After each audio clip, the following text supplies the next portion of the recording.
Rainbow Reflections, Book 1, A Kind of Magic. Chapter 19, Party. The next day went by fast, and it was soon time to get ready for the moonlight dance. Zin hopped down the last few steps to the family room, where Sorala and Ren were playing a game of Yut. Zin had just been playing with them, but she vanished minutes before. Sorala thought she had just gone to the bathroom, but that was clearly not the case. Zin was now dressed in a bright blue robe covered with white snowflakes of various designs. Underneath, she wore a stripy silver and white collared shirt and baggy blue pants. She had pointed blue dress shoes, the tips silver in color. To top everything off, she wore a tall hat with snowflakes hanging off it. "I'm ready!" she shouted. Ren looked up from where she sat at the table with Sorala, pausing as she placed her draw 6 card down. She looked amused as she saw Zin. "Zin, where did you get that hat?" she asked. "And are those Dad's pants?" Zin bounded over in a zigzag way, her arms out on either side of her.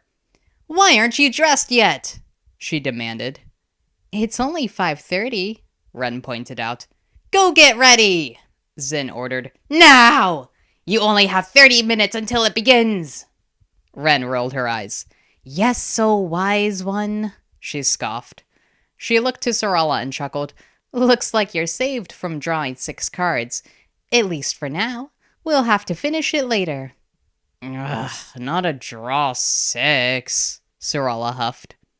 Ren glanced back at Zin. "Do you mind helping Sorala get something nice to wear from the theater?" Sorala froze, Yut vanishing from her mind. She thought Ren was going to help her. She wasn't sure she wanted Zin flinging multicolored robes at her. "Sure thing," Zin said cheerfully. "Come on." The theater looked much different from the previous day, when Sorala had first entered it to watch the play.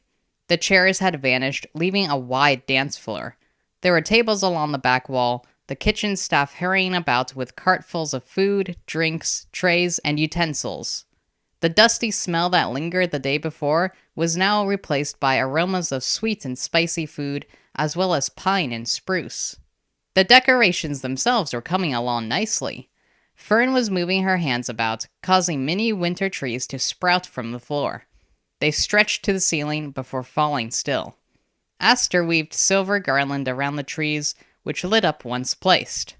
Hyaktu, meanwhile, was causing snowflakes to fill the air, and Khurshid used his air magic to cast them about. Each person was already wearing fancy robes or dresses, except for Khurshid, who wore his typical golden robe.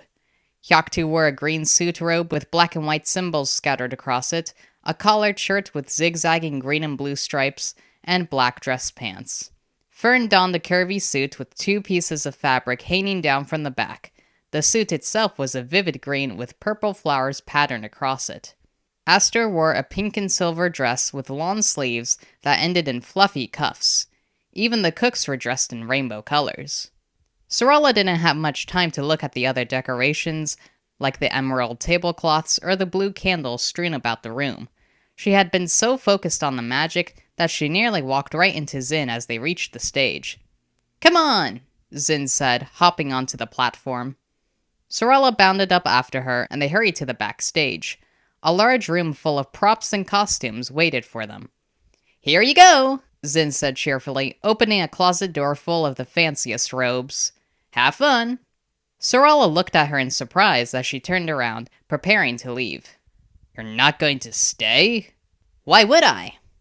"I need second opinions," Sorala pointed out. "And Ren asked you to help me." "Oh." Zin considered that for a moment, then said, "I just assumed she wanted me to bring you here to find an outfit of your own. I didn't think you'd want my opinion, since I dress so crazy." "I've never dressed up for anything fancy in my life," Sorala pointed out. "I have some fashion sense, but not much." "Oh, okay," Zin chuckled. "I'll wait here then, and give you a rating for each outfit. But try to be fast about it. We've only got 30 minutes, or less by now." Sorala did as she asked for the next 20 minutes. She would come out of the closet, where she got changed in private, dressed in multiple outfits, while Zin threw out random numbers between 1 and 10. She had tried on various outfits of multiple colors and textures until, at long last, she finally found the one. She wore a dark purple dress with long sleeves that went a bit past her wrists. Golden stars were patterned across it, but not as brightly as anything Zin ever wore. The dress had a horizontal silver stripe across the middle, separating the tight top from the flowing bottom. Pale purple tights and winter boots could just be seen beneath. A full moon necklace completed her look. "Perfect!" Zin exclaimed when she exited the closet. "And that'll have to do. The dance will be starting soon." Almost as if Hyaktu had heard her words, his voice rang throughout the school. "The moonlight dance is about to begin. Please come to the theater to have some fun." Did he make an announcement earlier to give people a chance to dress up before coming? Sarala asked Zin. "Why would he?" Zin asked as they left the back room and returned to the stage. "We all got an airmail about it, and there are some posters around the student quarters for those who don't check their airmail."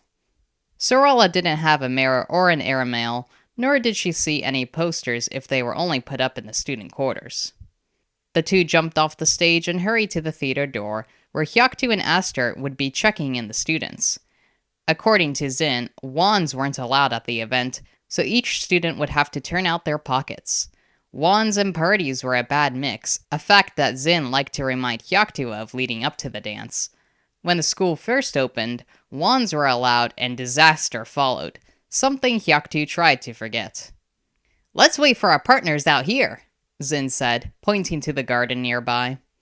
They were only waiting a few minutes when Ren came bounding over, nearly slipping on the snow. She was dressed in a purple robe with a white collared shirt beneath. The robe fell past her knees, unlike her usual robe, which was shorter. The robe looked plain, but when she turned around, there was a large full moon on the back of it. She wore black pants with thin purple stripes on the sides, and black dress shoes.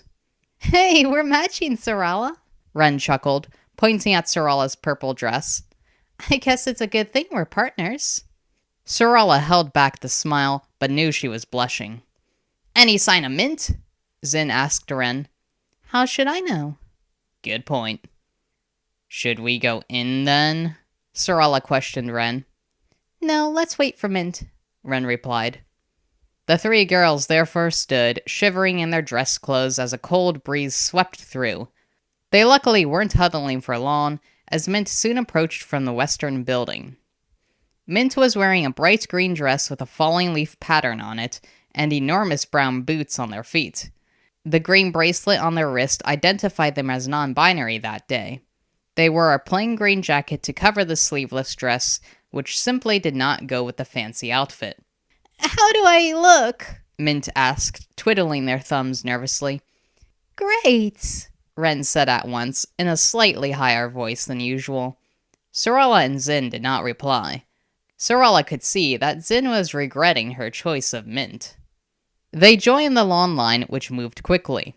Hyaktu checked them in, and the four moved off to the side, a bit uncertain about what to do now. After a good portion of students had entered, music started blasting. Some students took to the dance floor at once, while others merely stood off to the side to eat or chat. How the students could hear one another, Sarala did not know, wincing at the booming beats. Lights danced around the room, adding to the fun and chaotic atmosphere. "What do we do?" Sarala asked Ren loudly, hoping the girl could hear her. "Dance!" Ren replied brightly, a shine in her eyes. Sarala groaned. "I am not dancing." Ren laughed. "Nonsense!" She grabbed Sarala's hand and pulled her forward. Sarala was normally steady and could hold her ground, especially in sparring matches, but Ren had swept her entirely off her feet. "Come on!" Ren encouraged, releasing Sarala and dancing on the spot. "I don't know how to dance," Sarala growled, feeling flustered and embarrassed. "It's easy. Just move your body in time to the music," Ren shouted above a particularly loud song. Sarala groaned. She was not about to make a fool of herself. Turning away from Ren, she walked off and dropped her eyes so she wouldn't see the pained expression on Ren's face. "Why did I ask Ren to go with me? I'm such an idiot. I should have gone with Zin, or not bother to go at all, Sorala thought, annoyed with herself as she hurried over to one of the food tables. She shoved through several people, barely able to avoid being hit by arms flinging about.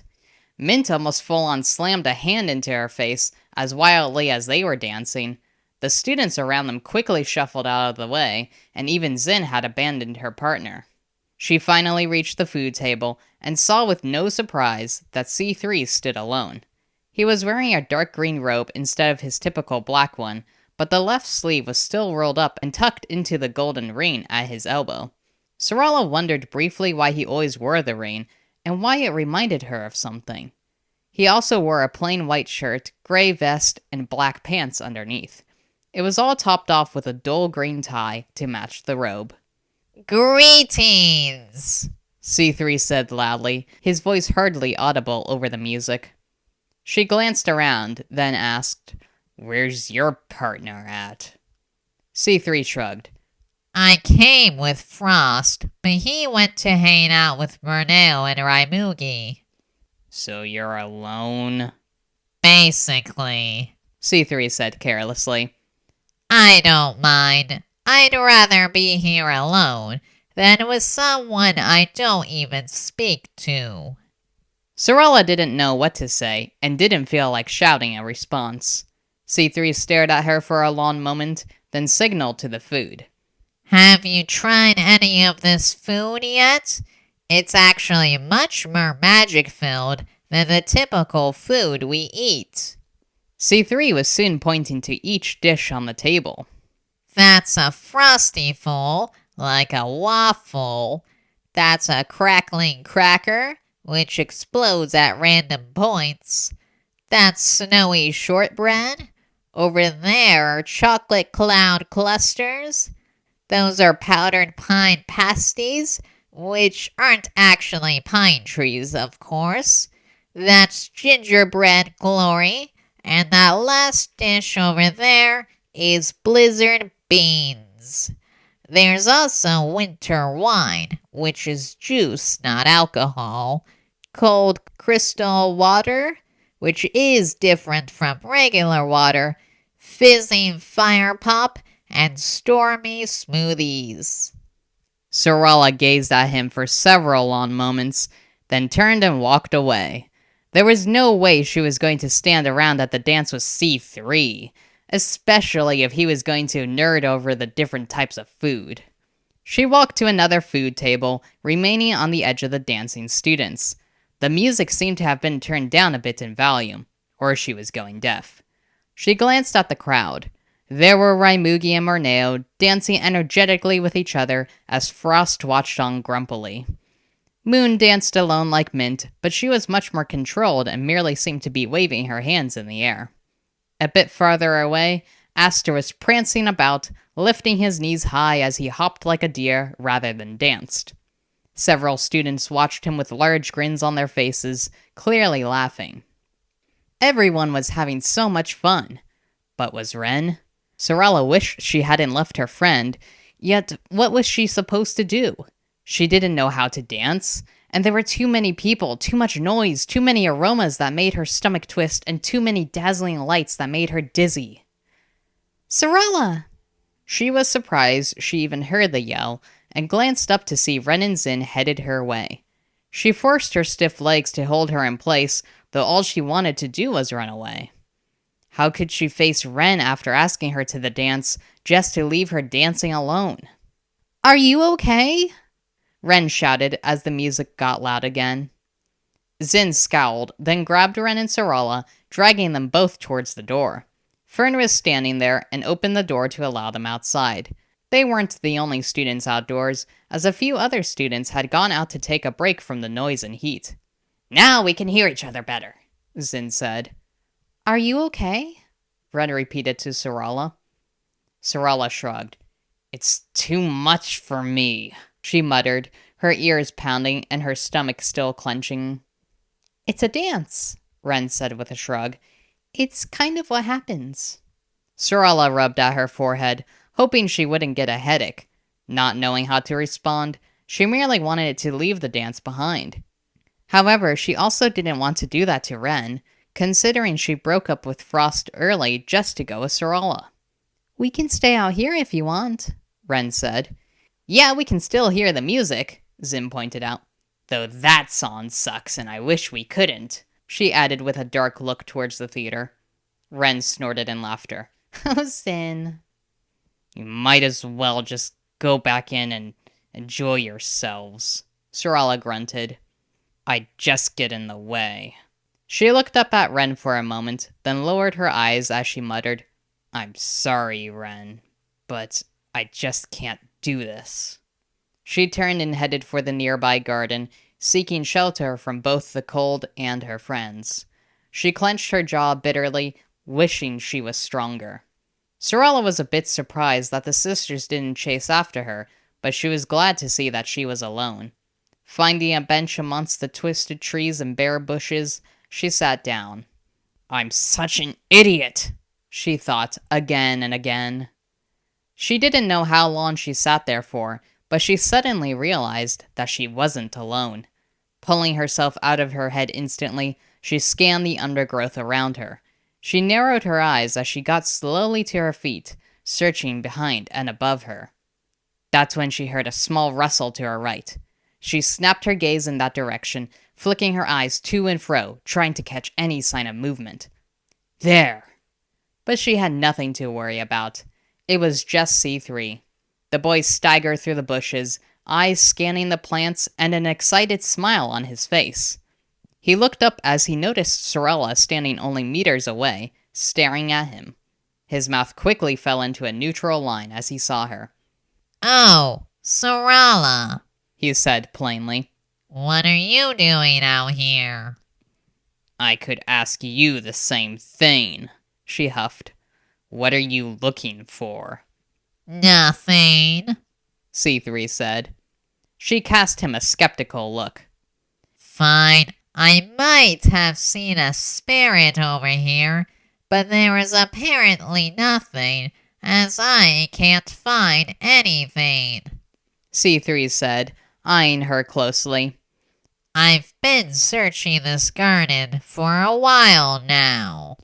Sorella frowned. This was the same garden she had seen the weird movement months before, and where she found the mirror shard. Was it possible that there was another piece of glass lying around? Have you seen any spirits? C3 asked her. The corners of his lips twitched as if he was about to smile. Do you want to help me look? Sorella shook her head. I don't believe in spirits, she muttered. It was probably just the frog oil you saw. He stared at her for a long moment, frowned, then turned and walked away with slumped shoulders. Sorella waited several long moments, making sure that he was gone, then searched the bushes. She wished there was more light, but the moonlight hardly penetrated the trees, and the lamplight around the school didn't reach the gardens. Sorella sighed. Maybe she'd just have to come back the next day to see if there were any glass shards. But what if it disappeared? What if a different student stumbled across it? Hyaktu had said that the shards were dangerous, that they shouldn't be picked up. Sorella frowned and decided to keep looking. But after another 30 minutes, she was shivering so much and she couldn't feel any parts of her numb body. She gave up the search and staggered stiffly out of the garden. Set on going back to the tower, she remembered that Hyaktu was at the dance too. He would have to be alerted of the potential mirror shard. She therefore turned back towards the theater and entered the dance room stiffly. The music blasted through her ears again, and the lights swirled around her. It seemed that there were less students dancing now. Some were eating, some were standing off to the side, and some had left altogether. Sorella didn't see any sign of Ren or Zin anywhere, for which she was grateful. Mint had stopped dancing crazily, and was now stuffing their mouth full of magical food. She rolled her eyes and peered around the room until she saw the black and white symbols on Hyaktu's robe. Making her way towards him, she wished he wasn't standing right next to the loudspeakers. He glanced up and waved at her as they made eye contact. She quickly motioned for him to come over. Hyaktu frowned and weaved between the remaining groups of dancing students easily until he was level with her. What? Hyaktu asked loudly. Sorella grabbed Hyaktu much like Zin had grabbed her earlier and dragged him out the door. Ugh, I hate all that noise, she complained once they were outside. Hyaktu raised one side of his unibrow. Sorry, she muttered, but it's true. You can't hear anything in there. Did you have something to tell me? Hyaktu asked. Is Ren okay? Is Zin? I don't know. We didn't stay together very long, she said earnestly. Hyaktu narrowed his eyes, and Sorella pressed on quickly before he could ask any further questions. I was in the garden. I felt like something was out there. Then C3 came through and told me he thought he saw a spirit. He was trying to look for it. Did he say what the spirit looked like? Hyaktu asked. Sorella shook her head. Did he say if it dropped anything? No, but I went looking in the garden for the past half hour, she said. I didn't see anything on the ground. Hyaktu ran his fingers over his mustache. I wonder if it's the same spirit or a different one. Or if C3 just made it all up, Sorella grunted. Hyaktu frowned, but said nothing in response to that. Can you show me where it happened? He asked.